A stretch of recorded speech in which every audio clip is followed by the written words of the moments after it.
Hello everyone! So ngayon, i-share ko sa inyo kung paano ako magluto ng adobong manok. So ito yung manok na ating aadobohin ngayon. So ito yung aking mga sangkap na gagamitin. Sibuyas, bawang, laurel at luya.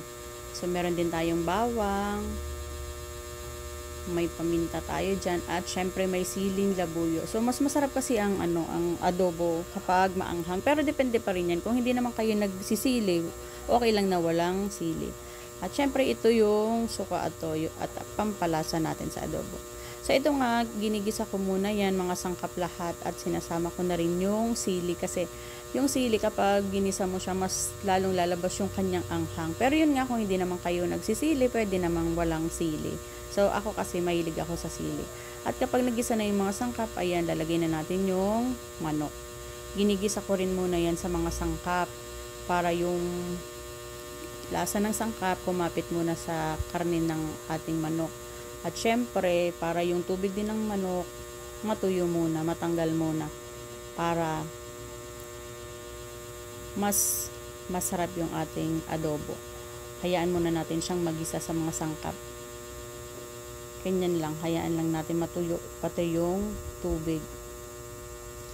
So ito na, at konti na lang yung tubig na lalagay na natin yung toyo.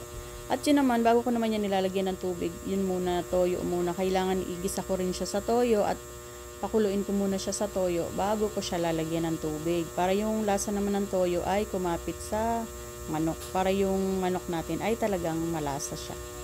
So, ganyan yung paraan ko kapag ako ay nag-aadobo. Hindi ko sinasabay yung tubig sa toyo. Kailangan pakuluin muna sa toyo yung karne bago natin lagyan ng tubig. So ayan nga, lalagyan ko na ng tubig kasi napakuluan na natin siya sa toyo, at yan, lagyan natin ng tubig para mas maluto yung karne at meron din konting sabaw. Mas masarap kasi yung adobo kapag may konti din siyang sabaw, hindi yung tuyong tuyo. Pero depende pa rin yan sa inyo. Kung gusto yung tuyong tuyo, di konti lang na tubig ang ilagay nyo. So ito nga, hayaan lang yan kumulo, ganyan. At kapag luto na yung karne ng manok, yan, lagyan na natin ng konting suka. Konti lang naman, at hayaan nating kumulo para yung suka naman ay mag-absorb sa ating adobo. At yan, nilagay ko na rin yung laurel para mas lalong maging mabango, at amoy pa lang masarap na talaga ang ating adobo. So yan, hayaan lang natin ng mga ilang minuto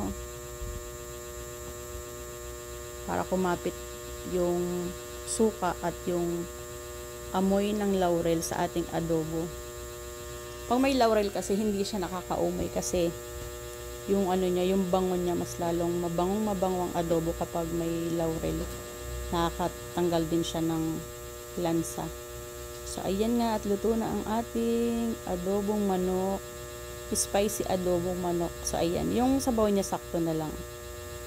Pinakuluan na natin mabuti. At talaga naman kapag ganito ang ulam ay mapapa-unli-rice talaga kayo.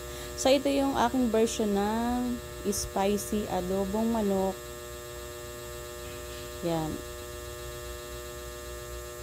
So yan lang.